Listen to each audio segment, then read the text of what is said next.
সেটাই। আসসালামু আলাইকুম ওয়া রাহমাতুল্লাহ। আমি মোহাম্মদ গোলাম কাদের রায়হান, রায়তা মাধ্যমিক বিদ্যালয় সহকারী শিক্ষক ভৌত বিজ্ঞান। প্রিয় শিক্ষার্থী, আজকের এই অনলাইন ক্লাসে ষষ্ঠ শ্রেণীর সকল শিক্ষার্থীদের আমার এই ক্লাসে আমন্ত্রণ। প্রিয় শিক্ষার্থী, আজকে আমি যে বিষয়টি নিয়ে তোমাদের সাথে আলোচনা করব সেই বিষয়টি হলো বীজগণিতীয় রাশি যোগ। প্রিয় শিক্ষার্থী, আজকে আমাদের পাঠের বিষয়টি দেখো, বীজগণিতীয় রাশি যোগ। প্রিয় শিক্ষার্থী, আমরা যদি এই টপিকসটা দেখি, এখানে হচ্ছে বীজগণিতীয় রাশি, তাহলে আমরা দেখি রাশি জিনিসটা কি। রাশি প্রতি প্রক্রিয়া চিহ্ন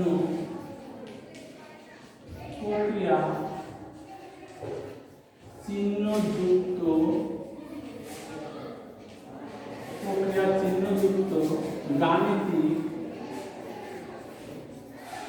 গাণিতিক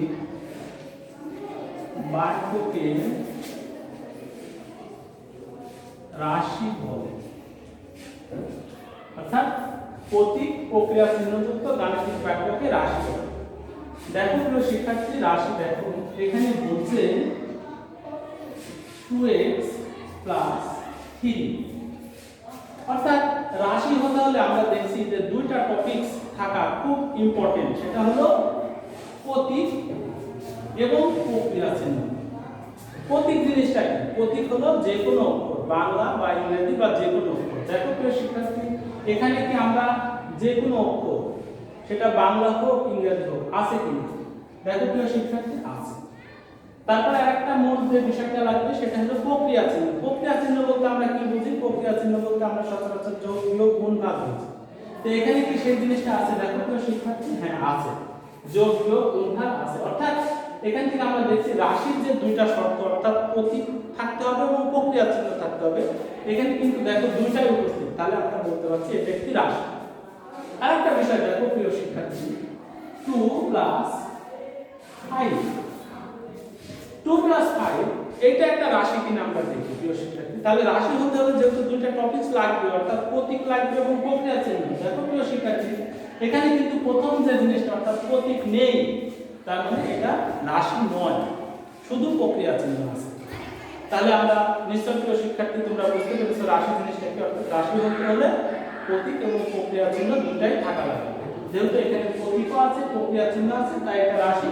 কিন্তু এটা প্রতীক নেই, শুধু প্রক্রিয়া চিহ্ন আছে, তাই এটা একটা জাস্ট গাণিতিক বাক্য, এটা নট রাশি।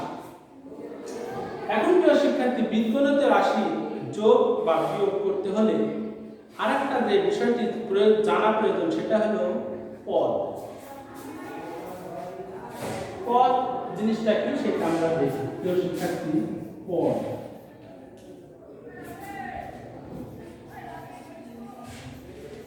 রাশির যে অংশ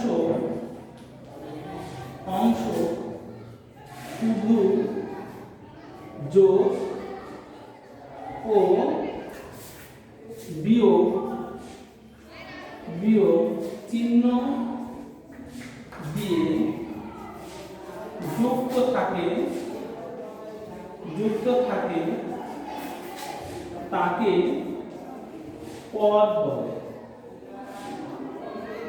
অর্থাৎ পদ হতে হলে যে রাশির এক একটা অংশ থাকবে, সেই এক একটা অংশ যদি শুধুমাত্র যোগ এবং বিয়োগ দ্বারা যুক্ত থাকে, তাহলে সেটা পদ নির্ধারণ হবে, না হলে সেটা পদ হিসেবে গণ্য হবে না। প্রিয় শিক্ষার্থী, আমরা একটা উদাহরণের মাধ্যমে দেখি। 2x + 3। অর্থাৎ রাশি এখানে একটা অংশ এখানে একটা অংশ, দুইটা অংশ পরস্পরের সাথে যোগ চিহ্নের মাধ্যমে যুক্ত আছে, তাহলে এখানে এই একটা পদ এই একটা পদ, অর্থাৎ এই রাশিতে দুইটি পদ আছে। প্রিয় শিক্ষার্থী, এখানে আরেকটা বিষয়টি দেখো যে এখানে কিন্তু প্রক্রিয়া চিহ্ন আছে আরো একটি, অর্থাৎ x এর সাথে 2 গুণ অবস্থায় আছে। কিন্তু আমি তোমাদের সংজ্ঞাতেই বলেছি যে রাশি হতে হলে শুধু যোগ এবং বিয়োগ চিহ্নের মাধ্যমে যুক্ত হতে হবে। গুণ চিহ্ন বা ভাগ চিহ্নের মাধ্যমে পরস্পরের সাথে যুক্ত হলে সেটা পদ হিসেবে গণ্য হবে না।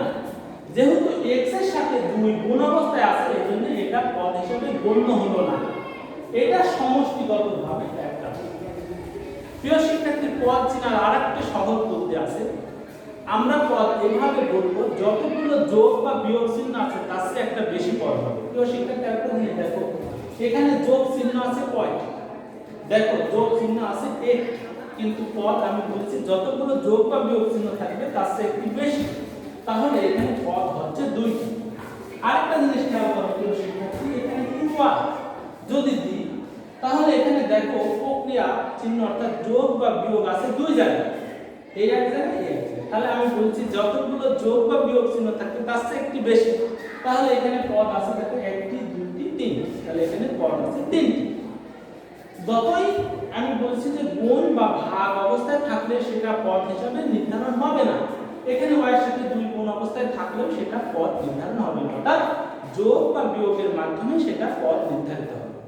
প্রিয় শিক্ষার্থী, বীজগণিত রাশির যোগের সবচেয়ে ইম্পর্টেন্ট যে বিষয়টি হলো সেটা হলো পদ হলে এক পদের সাথে আরেকটি পদের যোগের সবচেয়ে গুরুত্বপূর্ণ শর্ত সেটা হলো সদৃশ পদ হতে হবে। এখন প্রিয় শিক্ষার্থী, আমরা দেখি সদৃশ পদটা কি।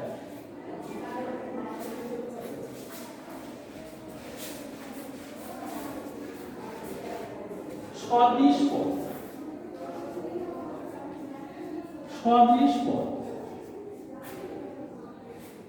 অর্থাৎ যে পদে চলক এবং চলকের ঘাত একই সেই পদগুলোকে বলা হয় সদৃশ পদ। চলক ও চলকের ঘাত বা পাওয়ার বা সূচক একই, তাহলে সেটা সদৃশ পদ হবে। অর্থাৎ সদৃশ পদের শর্ত দুইটা, সেটা হলো যে সদৃশ পদ হতে হলে চলক একই হতে হবে এবং চলকের ঘাত, সূচক বা পাওয়ার একই হতে হবে। দেখো প্রিয় শিক্ষার্থী, এখানে 2x + 2x², এখানে আমরা দেখছি যে এখানে পদ আছে দুইটি।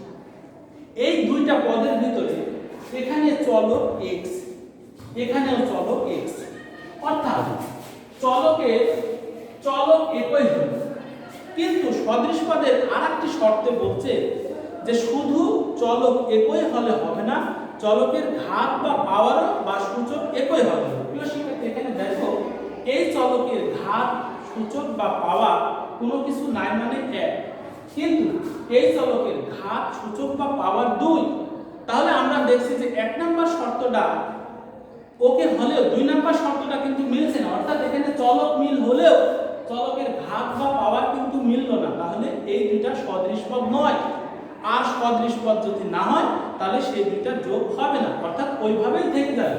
তাহলে এই দুইটা যদি আমরা যোগ করি তাহলে 2x + 2x² হবে। কারণ আমি বলেছি যোগের শর্ত হলো সেই পদগুলো সদৃশ হতে হবে, যদি সদৃশ পদ না হয় তাহলে যোগ হবে না। প্রিয় শিক্ষার্থী, আরেকটা বিষয় দেখো যে আমরা তাহলে এখানে আমরা একটা রাশি অর্থাৎ একই রাশিতে বিভিন্ন পদের যোগ দেখলাম। একই রাশিতে দুইটা পদ, এখানে একটা পদ, এখানে একটা পদ, তাহলে একই রাশিতে দুইটা পদের যোগ দেখলাম। আরেকটা বিষয় দেখো, এখানে যদি 3x + 5x এইটা যদি যোগ করি, দেখো প্রিয় শিক্ষার্থী, এটাও কিন্তু একটি বীজগণিত রাশি। এই রাশিতে দেখো প্রিয় শিক্ষার্থী দুইটা পদ আছে। এই দুইটা পদের ভিতরে আমি দেখবো যে সেই পদ দুটি সদৃশ কিনা। তাহলে এর চলক x, এর চলক x, এর পাওয়ার কোনো কিছু নাই মানে 1, এর পাওয়ার 1, তাহলে প্রিয় শিক্ষার্থী দেখো এই পদ দুটো কিন্তু সদৃশ পদ। আর আমি বলছি সদৃশ পদ হলেই যোগ হবে। আরেকটা বিষয় খেয়াল করবে প্রিয় শিক্ষার্থী, সদৃশ পদ যখন যোগ হবে তখন কয়টি, এই কথাটি কিন্তু মনে রাখবে, কয়টি, এটা কিন্তু একটা গুরুত্বপূর্ণ বিষয়। অর্থাৎ যদি আমরা এই দুইটা পদের যোগ করি তাহলে দেখো প্রিয় শিক্ষার্থী, এখানে x আছে কয়টি, এখানে x আছে 3টি, আর এখানে x আছে কয়টি, 5টি। তাহলে এখানে 3টা এবং এখানে 5টি, অর্থাৎ মোট x আছে 8, অর্থাৎ 8x। কয়টি কথাটি কিন্তু খুব ইম্পর্টেন্ট বিষয়, অর্থাৎ এখানে x আছে 3টা, এখানে x আছে 5টা, অর্থাৎ মোট x হচ্ছে 8। তাহলে প্রিয় শিক্ষার্থী, আমরা কিন্তু একই রাশি বিভিন্ন পদে যোগ শিখলাম। আরেকটা উদাহরণ দিতে পারি, দেখো প্রিয় শিক্ষার্থী, এখানে যদি আমরা যোগ দিই, এখানেও যদি যোগ দিই, দেখো প্রিয় শিক্ষার্থী, এখানে পদ আছে 3টি। এই 3টা পদের ভিতর দেখো পদগুলো কিন্তু 3টা পদই সদৃশ পদ, কারণ এর চলক x, এর চলক x, এর চলক x এবং এর পাওয়ার 1, এর পাওয়ার 1, এর পাওয়ার 1। তাহলে সদৃশ পদের যে দুইটা শর্ত, সেই দুটো শর্তই এখানে ঠিক আছে, তাহলে যোগ হবে। এবং আমি বলেছি যে যোগ করার সময় কয়টি কথাটি মনে রাখতে হবে। তাহলে এখানে x আছে কয়টি? 3টি, এখানে x আছে 5টি, এখানে x আছে 8টি, অর্থাৎ 5 আর 3 8 আর 8 16, অর্থাৎ 16x। দেখো প্রিয় শিক্ষার্থী, এখন আমরা শিখলাম যে একই রাশি বিভিন্ন পদের যোগ। এখন আমরা দেখব প্রিয় শিক্ষার্থী, বিভিন্ন রাশি বিভিন্ন পদের যোগ।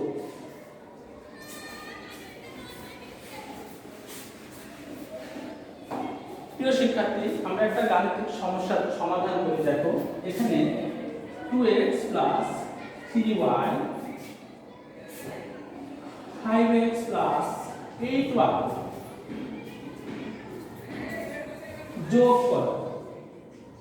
প্রিয় শিক্ষার্থী, এখানে দেখো দুইটা রাশি, এখানে একটা রাশি, এখানে একটা রাশি, তাহলে একের অধিক রাশি, এই রাশির পদ আছে দুটি, এই রাশির পদ আছে দুটি, অর্থাৎ একের অধিক রাশি, একের অধিক পদ থাকলে সেই যোগগুলো কিভাবে হবে? প্রিয় শিক্ষার্থী, আমরা দুই ভাবে করতে পারি। দেখো 2 যোগ 3 আবার 2 যোগ 3, অর্থাৎ একটি যোগ স্ট্রেট লাইনেও করা যায়, আবার উপর নিচে। তাহলে এখানে যদি 2 আর 3 এ 5, এখানেও কিন্তু 5। তো প্রিয় শিক্ষার্থী, আমরা ঠিক বীজগণিত রাশির যোগও কিন্তু স্ট্রেট লাইন বা উপর নিচে আমরা করতে পারি। দেখো 2x plus 3y, এখানে আছে 5x plus 8y।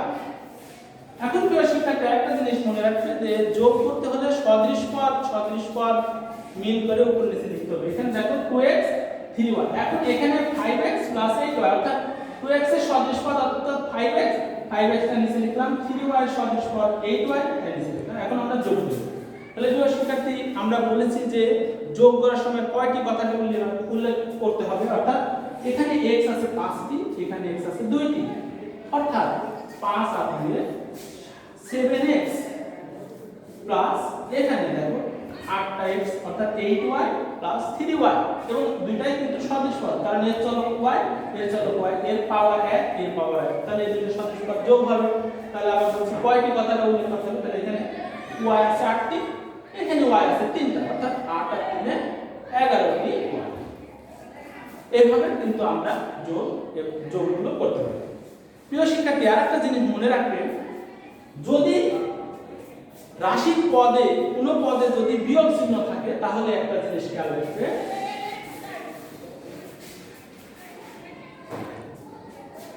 যোগ প্লাস যোগ সমান যোগ, যোগ এবং যোগ চিহ্ন যদি যোগ করা হয় তাহলে যোগ, যোগ চিহ্ন বিয়োগ, বিয়োগ চিহ্ন যদি হয় তাহলে বিয়োগ, বিয়োগ চিহ্ন প্লাস বিয়োগ চিহ্ন তাহলে যোগ।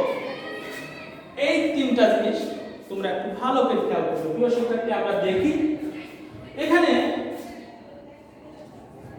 2x plus 8y 2x minus 6y, এইটা একটু দেখি। প্রিয় শিক্ষার্থী, আমি বলেছি যোগ প্লাস যোগ সমান যোগ, তাহলে এখানে 2x এর আগে কি চিহ্ন আছে?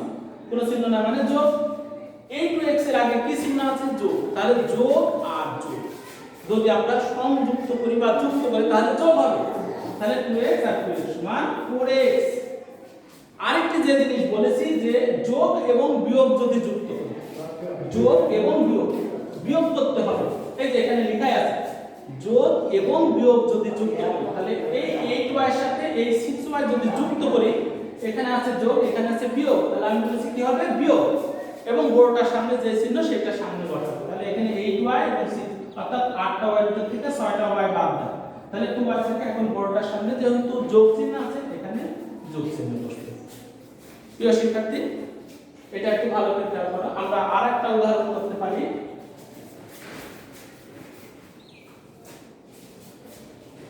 2x plus 5y, 8x plus 3y, 2x minus 2y, এরকম যদি থাকে। প্রিয় শিক্ষার্থী, একটা জিনিস খেয়াল করো, এখানে কিন্তু যে পদগুলো আছে সবার সামনে প্লাস চিহ্ন অর্থাৎ প্লাসের মাধ্যমে যুক্ত। তাহলে আমি বলছি প্লাস এবং প্লাস যোগ, তাহলে এখানে 8টা 2টা 10 আর 2 12টি x। আর প্রিয় শিক্ষার্থী, এখানে একটা জিনিস খেয়াল করো, এখানে প্রথমটি এবং মাঝেরটা যোগ চিহ্নের মাধ্যমে যুক্ত আছে। তাহলে আমি বলছি যোগ এবং যোগ, তাহলে কি যোগ, অর্থাৎ 5 আর 3 8, এই যোগের সাথে অর্থাৎ 8y তার সাথে আবার বিয়োগ 2y বিয়োগ, তাহলে 8 আর 5 আর 3 8, 8 এর থেকে 2 বাদ দিলে 6y। এখন যেহেতু 5 আর 3 8, অর্থাৎ এটা বড় সংখ্যা, এর সামনে প্লাস আছে এই প্লাস। প্রিয় শিক্ষার্থী, দেখো আমরা বীজগণিত রাশি যে বিভিন্ন পদের যোগ এভাবে কিন্তু পর্যায়ক্রমে করতে পারি। প্রিয় শিক্ষার্থী, আমরা আরেকটু সলিউশন করি। দেখো তোমাদের গাণিতিক বইয়ের 93 পৃষ্ঠার একটা সমস্যা সমাধান আমরা করি।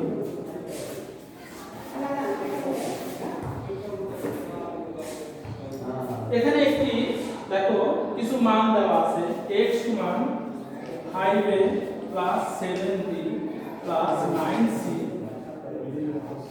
y সমান b minus 3a minus 4c, z সমান c minus 2b plus 8। প্রমাণ করো যে x plus y plus z সমান 3a plus 2b plus 2c plus 2c, এটা প্রমাণ করতে হবে। তাহলে প্রিয় শিক্ষার্থী, দেখো যেহেতু প্রমাণ, তাহলে বাম পক্ষ আমরা স্ট্রেট লাইনে এই যোগগুলো কিন্তু করতে পারি। দেখো প্রিয় শিক্ষার্থী, বাম পক্ষ x plus y plus z, তাহলে x এর কিন্তু একটা মান দেওয়া আছে, x এর মান আছে অর্থাৎ 5a plus 7b plus 9c plus, এবার z এর মান কত দেখো, b minus 3a minus 4c যোগ z এর মান দেখো c minus 2b plus a। দেখো প্রিয় শিক্ষার্থী, এখানে একটি রাশি কিন্তু অনেকগুলো পদ আছে, 1 2 3 4 5 6 7 8 9টি পদ আছে। এখন প্রিয় শিক্ষার্থী, এই 9টি পদে যে যোগ বা বিয়োগগুলো করতে হলে আমি বলেছি আগে সদৃশ পদ দেখতে হবে। তাহলে প্রিয় শিক্ষার্থী, আমরা দেখি এই 5a অর্থাৎ এর সদৃশ পদ কি, অর্থাৎ সদৃশ পদের চলক এবং চলকের পাওয়ার, এর চলক a, এর চলক a, এর চলক a, অর্থাৎ এর পাওয়ার 1, এর পাওয়ার 1, এর পাওয়ার 1, তাহলে এই তিনটা কিন্তু সদৃশ পদ। এই তিনটা সদৃশ পদের ভিতরে দেখো প্রিয় শিক্ষার্থী, এখানে আমি বলছি কয়টি কথাকে উল্লেখ করতে হবে। তাহলে এখানে 5টি এর ভিতর থেকে 3টা এ বাদ দিলে 2টা এ, এই 2টা এর সাথে আরেকটা এ যোগ, তাহলে এখানে এ হচ্ছে 3a। এবার আমরা দেখি b, এখানে এই পদে পরস্পর সদৃশ পদকে এখানে 7b অর্থাৎ চলক b, এর চলক b, এর চলক b, অর্থাৎ এই তিনটা চলক b এর পাওয়ার 1, এর পাওয়ার 1, এর পাওয়ার 1, অর্থাৎ এই তিনটা সদৃশ পদ। তাহলে আমরা দেখি 7b এর ভিতর 7b এবং এখানে একটা b অর্থাৎ 8b, 8b এর ভিতর থেকে 2b বাদ দিলে 6b। আমরা c বংশে দেখি, c পদে কে মিল আছে, এখানে 9c অর্থাৎ এটা 4c এবং এই c অর্থাৎ এর চলক 1, চলক c পাওয়ার 1, এর চলক c পাওয়ার 1, এর চলক c পাওয়ার 1, অর্থাৎ এই তিনটা সদৃশ পদ। তাহলে আমরা দেখি প্রিয় শিক্ষার্থী, 9c এর ভিতর থেকে 4c বাদ দাও, 5c, 5c এর সাথে আরেকটা c যোগ অর্থাৎ 6c, দেখো প্রিয় শিক্ষার্থী, যোগগুলো একটু ভালো করে খেয়াল করো। এখন এখান থেকে দেখো প্রিয় শিক্ষার্থী, মানে সর্বোচ্চ কোন সংখ্যা দ্বারা উভয় ভাগ করা যায়? তাহলে সর্বোচ্চ সংখ্যা উভয় ভাগ করা যায় অর্থাৎ 3। তাহলে এখানে হচ্ছে a plus 2b plus 2c, এটা সমান ডান পক্ষ। বাম পক্ষ সমান ডান পক্ষ দেখানো ভুল। প্রিয় শিক্ষার্থী, আশা করি আমার এই ক্লাসটি তোমাদের বুঝতে অত সমস্যা হয়নি। তারপরে তোমরা তোমাদের অনুশীলনী 4.3 এ দেখবে যে যোগ এবং বিয়োগ আছে। তোমরা এই ক্লাস অনুযায়ী তোমাদের সেই পাঠ্য বইয়ের 93 পৃষ্ঠা অর্থাৎ 4.3 এর যোগ এবং বিয়োগগুলো করার চেষ্টা করবে। প্রিয় শিক্ষার্থী, ভালো থেকো। আসসালামু আলাইকুম। মাঝখানেটা না।